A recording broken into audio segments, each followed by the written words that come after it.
Olá para você que ama a palavra de Deus, que tem fome da palavra de Deus. E se você está assistindo este vídeo, eu tenho uma ótima notícia para você. O Senhor preparou um alimento muito especial para você enquanto você assiste esse vídeo. Hoje eu vou falar com vocês sobre o Evangelho de João, capítulo 20. Então, antes de assistir o vídeo, é importante que você leia o capítulo. Eu vou considerar que você já leu. Este capítulo é um capítulo que transborda alegria. É a narrativa da ressurreição de Jesus, dos primeiros encontros de pessoas com Jesus depois de ressuscitado.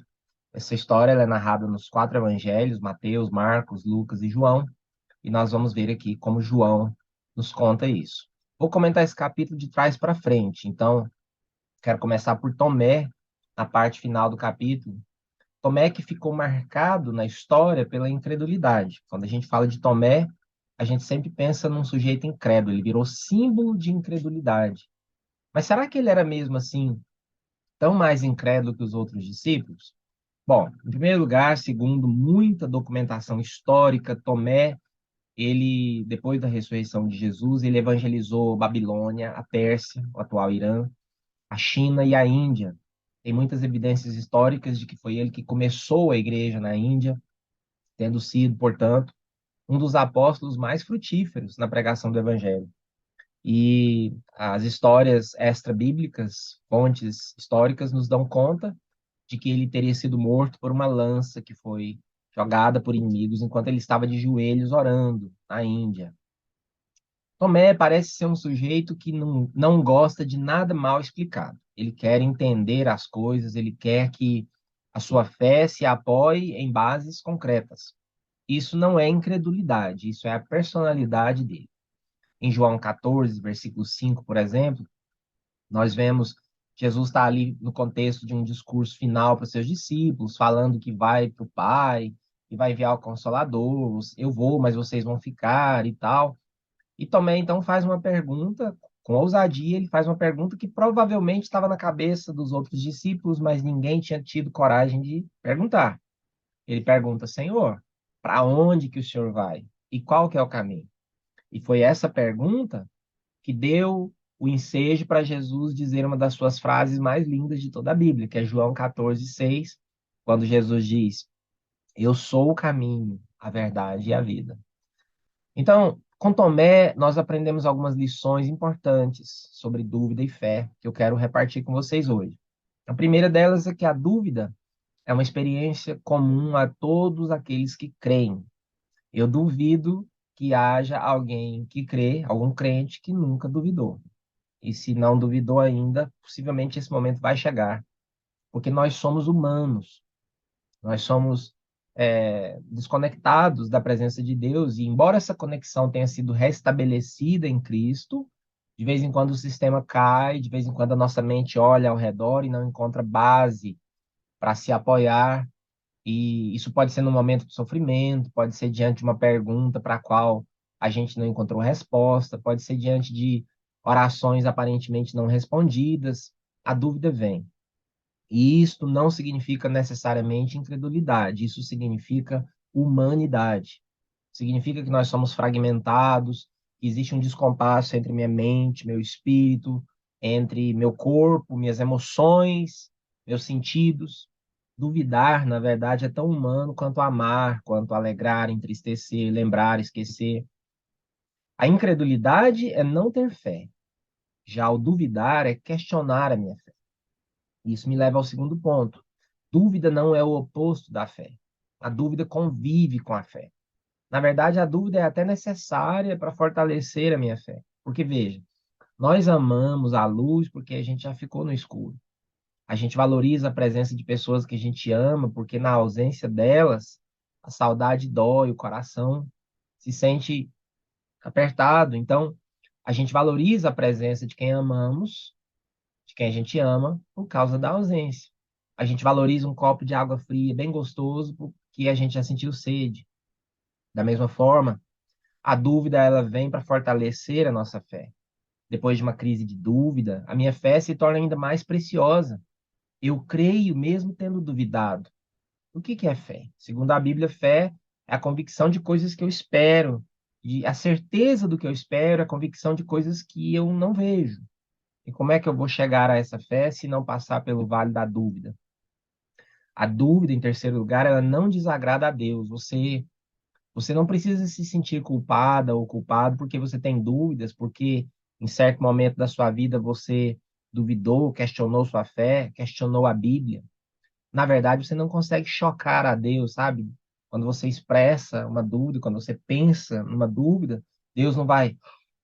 Eu nunca imaginei que você tivesse uma dúvida dessa, que você pensasse isso. Deus não é pego de surpresas pelas nossas dúvidas, porque a palavra do Senhor nos mostra que ainda antes dos nossos pensamentos se tornarem palavras, o Senhor já sabe todos eles.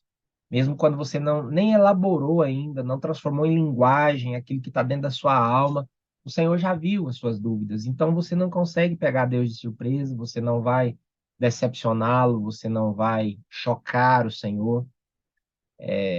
Ele fica tranquilo com as suas dúvidas. Você pode expor suas dúvidas ao Senhor, sabendo que Ele é um Pai de amor, que te conhece, e em Cristo sabe o que é ser humano, e você não vai chocar o Senhor. Pode ficar tranquilo e tranquilo. E a verdade, ela resiste aos questionamentos. Quando eu questiono e depois me rendo à verdade, ainda que sem entender quase que nada, talvez, a minha fé é fortalecida.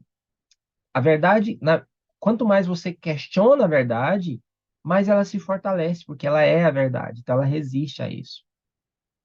E perceba que Tomé, ele quis tocar nos ferimentos de Jesus, ele disse, olha, eu quero tocar nas cicatrizes, no lado dele, nas mãos. E quando o Senhor o encontra, Jesus concede isso a ele. Ou seja, Deus está com você quando você duvida. Ele cuida de você, ele conduz você por esse vale, até que você saia do outro lado, crendo muito mais do que antes, sendo mais madura, mais maduro, menos dependente de evidências e mais confiante no Deus invisível. E você vai se tornando um dos felizes que creem sem ver. Nosso Deus, ele não tem problema, ele é extremamente tolerante com os nossos momentos de dúvida. Fique tranquila, tranquilo quanto a isso.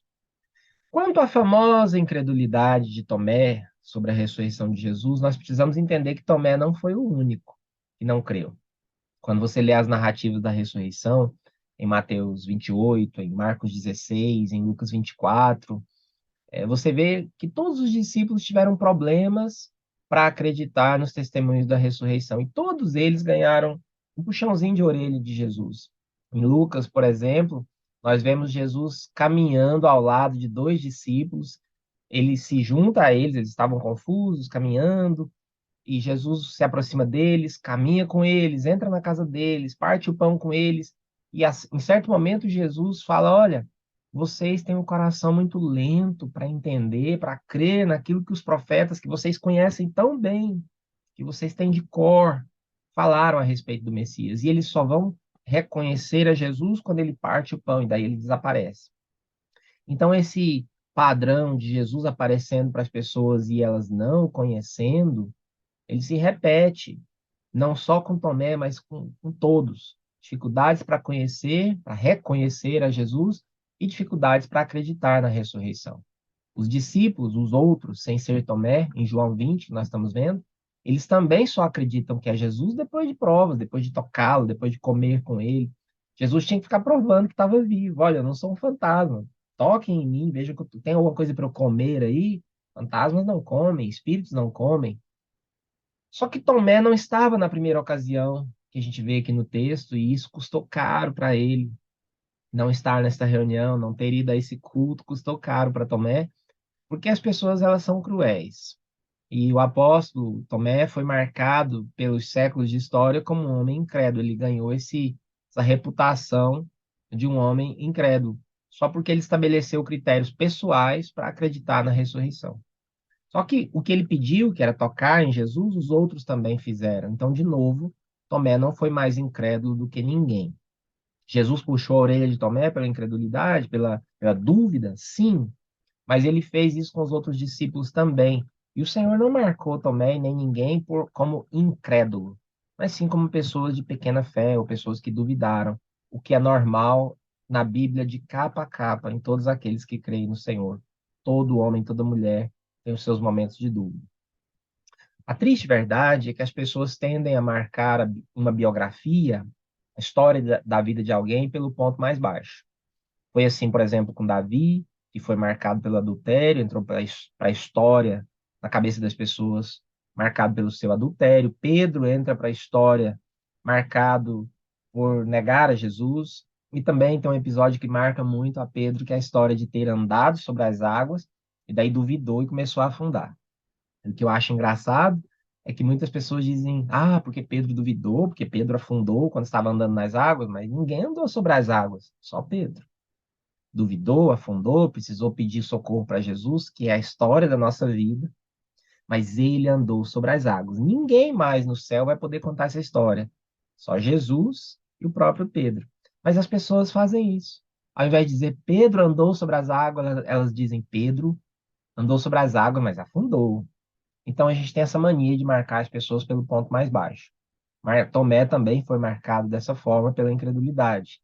Mas precisamos aprender, precisamos entender e lembrar que você não julga uma vida pelo ponto mais baixo. Não deveria fazer isso. Deus certamente não faz isso com ninguém, nem comigo, nem com você. Então Tomé tem as provas que ele queria da ressurreição, e aí ele faz uma fala linda. Ele fala: Meu Senhor e meu Deus. Uma confissão que nenhum outro apóstolo tinha feito até então, nos versículos 26 a 29. E Jesus então diz: Olha, você creu porque você viu, mas felizes são os que creem sem ter visto. Ou seja, Jesus não descarta Tomé, apenas puxa a orelha dele, como fez com os outros, como eu já falei. E aqui tem uma coisa linda que eu não sei se você percebeu. Jesus fala de mim e de você. Quando ele diz, olha, felizes são os que não viram, não estão tendo essa experiência que você está tendo, Tomé, de me ver, de tocar nas minhas cicatrizes, não viram nada disso, mas creram. Quando Jesus fala isso, está falando de você. Alguém que não o viu, que não tocou nele, mas que apesar disso crê na ressurreição, crê no testemunho da ressurreição que alguém passou para você e crê nesse Senhor maravilhoso. Quero que você hoje encha o seu coração sobre isso e que você se sinta encorajada sobre isso. Você tem uma fé que é muito preciosa para o Senhor, porque Ele sabe que você é um dos que não o viram, mas creram. E também que você seja livre de toda culpa por ter dúvidas. Quando tiver dúvidas, fale com o Senhor sobre isso. Ele vai te acolher, ele vai fortalecer a sua fé, ele vai amar que você confie nele para falar sobre as suas dúvidas com ele. Segundo aspecto que eu quero abordar nesse capítulo é sobre os demais discípulos. Eles estavam trancados, acovardados, com medo. Mesmo assim, o Senhor aparece para eles e sopra o Espírito sobre eles. Isso é uma clara referência ao ato da criação, quando Deus sopra vida nas narinas de Adão. E também me lembra de um texto muito interessante, que é a visão de Ezequiel no capítulo 37 da sua profecia, quando Ezequiel vê o vale de ossos secos, e aí ele profetiza por ordem do Senhor, e o Espírito vem e sopra sobre os mortos, e eles vivem, se tornam um grande exército. Aqui o Senhor sopra o Espírito sobre esses homens que estão acovardados, com medo, trancados, se escondendo. E apesar disso, ele diz: Olha, recebam o meu espírito de vida, de poder, de nova criação. E ele os envia para pregar o evangelho. Qual que é a mensagem que ele coloca para eles pregarem? Perdão de pecados. É um evangelho de graça, é um evangelho de perdão, de um Deus que perdoa, de um Deus que ama. Esse é o evangelho. E eu deixei o melhor para o final. Lá no comecinho do capítulo, a primeira história que a gente vê é da primeira pessoa que viu o túmulo vazio. Essa pessoa foi uma mulher. Essa mulher se chamava Maria Madalena. Maria Madalena amava ao Senhor Jesus. Ela foi a primeira a ir visitar o túmulo naquela manhã, muito cedo. E quando ela chega, ela viu. Ela viu o quê? Ela viu que a pedra do sepulcro tinha sido removida. E agora? Ela concluiu que alguém tinha levado o corpo do Senhor. Só que era algo maravilhoso que tinha acontecido, era a ressurreição, mas ela não sabia ainda. Ela estava achando que alguém levou o corpo do Senhor, que Jesus estava morto. Só que Jesus já tinha ressuscitado. Primeira coisa que ela vê as evidências da ressurreição, mesmo sem perceber o que tinha acontecido. Num segundo momento, ela vê os anjos. Esse é o sonho de muita gente, ver anjos, mas Maria não estava interessada em anjos. Maria queria algo muito melhor. Ela queria o Senhor dos anjos. Então ela viu Jesus. E no primeiro momento ela não o reconheceu. É interessante, eu fico pensando sobre isso. Tantos milagres acontecem à nossa volta. Jesus se manifesta a nós de tantas formas e nós não o reconhecemos.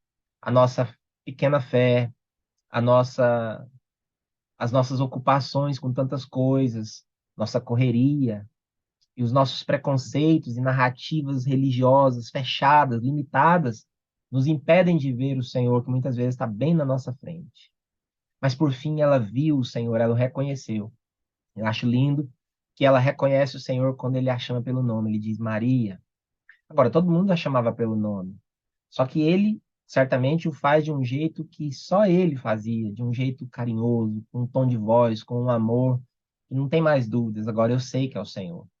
E ela também o chama de um jeito único, porque só Maria chama Jesus pela palavra que aparece aqui em João 20, a palavra Rabone, que significa mestre, mas é uma palavra mais pessoal, meu mestre, algo assim. Então, quando ela fala isso, ele a chama de Maria, ela chama de Rabone. A gente vê essa coisa que acontece entre pessoas que têm um relacionamento, que têm uma intimidade, que se amam muito, que você tem com as pessoas que você mais ama, um jeito diferente de chamar o nome, às vezes um apelido carinhoso, um jeito único de falar com a pessoa. Nós fazemos isso com as pessoas que nós amamos. Nós temos um jeito único de chamá-la, talvez um nome que você deu para aquela pessoa, ela com você.